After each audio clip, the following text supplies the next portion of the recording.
Okay, verse 14.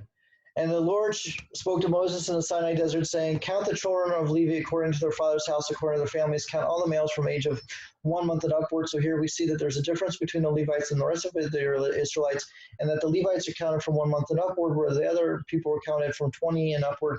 And here we have no mention of going into the army. Okay, so Moses counted them according to God's word, just as he was commanded. Now, of course, Moses did what God commanded him, because Moses almost always does what God commanded him. There was a few exceptions to that, maybe 2 or 3 times, where Moses did not do what God commanded him, and he was punished for those times. And interestingly enough, we have to be told this because maybe the chiddush here is that Moses Rabbeinu had free will. He opted into this. He chose to accept God's word.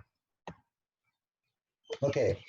These are the names of Levi's son, Gershon, Korach, and Merari. The names of the sons of Gershon according to their families, tribes were Libni and Shimei. These are hard words. I'm really sorry. These are hard names. Okay.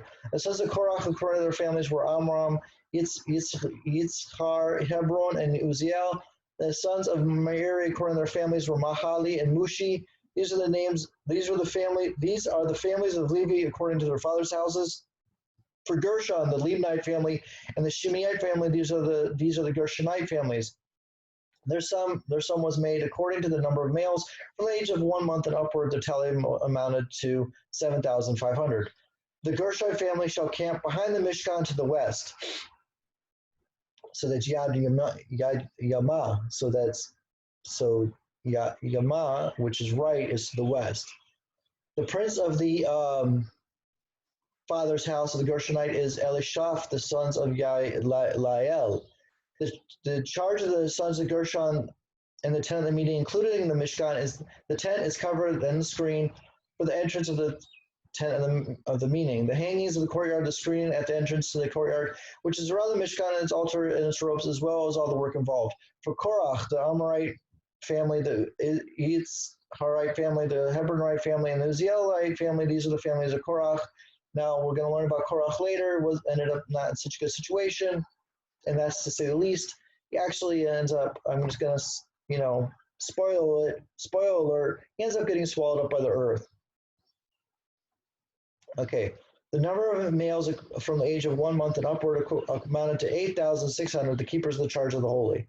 The sons of the families of the sons of Korach shall camp to the south side of the Mishkan. So, man, from the south side, dude, it's always a bad neighborhood. Just talk to the people on the south side of Chicago. The prince of the father's house of the Korach family is Elizapan, the son of Uziel. Their charge included the ark, the table, the menorah, the altars, the holy utensils, and which they would minister, and their screen, and all the work involved. So why was he upset? He got some good stuff. I don't understand. The prince over all the princes of the Levites shall be Eliezer, the son of the Cohen. The appointment of all the keepers of the charge of the holy. So does that mean that Eliezer is the Kohen Gadol here, or he's going to be the Kohen Gadol because Aaron's really Kohen Gadol still because he's still alive? It says the prince over all the princesses, and here it says Nasi, so he's like the prince of the princes. Okay. Anyways, for Merari, the Machalite, and the Mushite family, these are the families of Merari. Their tally according to the number of males from the age of 1 month and upward was 6,200. The prince of the father's house of the Merarite family is Zuriel, the son of Abihail. They shall camp to the north side of the Mishkan. The appointment of the charge of the sons of Merari included the planks of the Mishkan, its bars, its pillars, its sockets, and all its utensils, and all the work involved. Also, the pillars of the surrounding courtyard, their sockets, their stakes, and their ropes. Camping in the front of the Mishkan, in the front of the tent of the meeting, to the east, Bekedem, da na na na na na da na na na na na Bekedem, always to the east of Eden, guys. Great book, you should read it. Okay, to the east were Moses, Aaron, and his sons, the keepers of the charge of the sanctuary as a trust for the children of Israel. Any outsider who approaches shall be put to death. Does that include Yeshua ben Nun? Because Yeshua ben Nun was always was supposedly always learning with Moshe Rabbeinu, was always learning Torah, and he was always supposedly in his tent, but he's not a Levite. So what's he doing inside Moses' tent? Why is he the exception to the rule? And we do see in other places in the Torah there are exceptions to the rule. For example, a Kohanim can wear shatnez. Just to put this out there, a question should rise in your mind.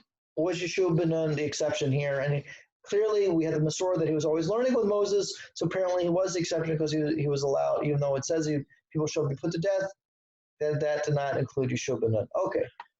The sum of the male Levites according to their families from the age of 1 month and upward, accounted by Moses and Aaron according to the word of the Lord, was 22,000.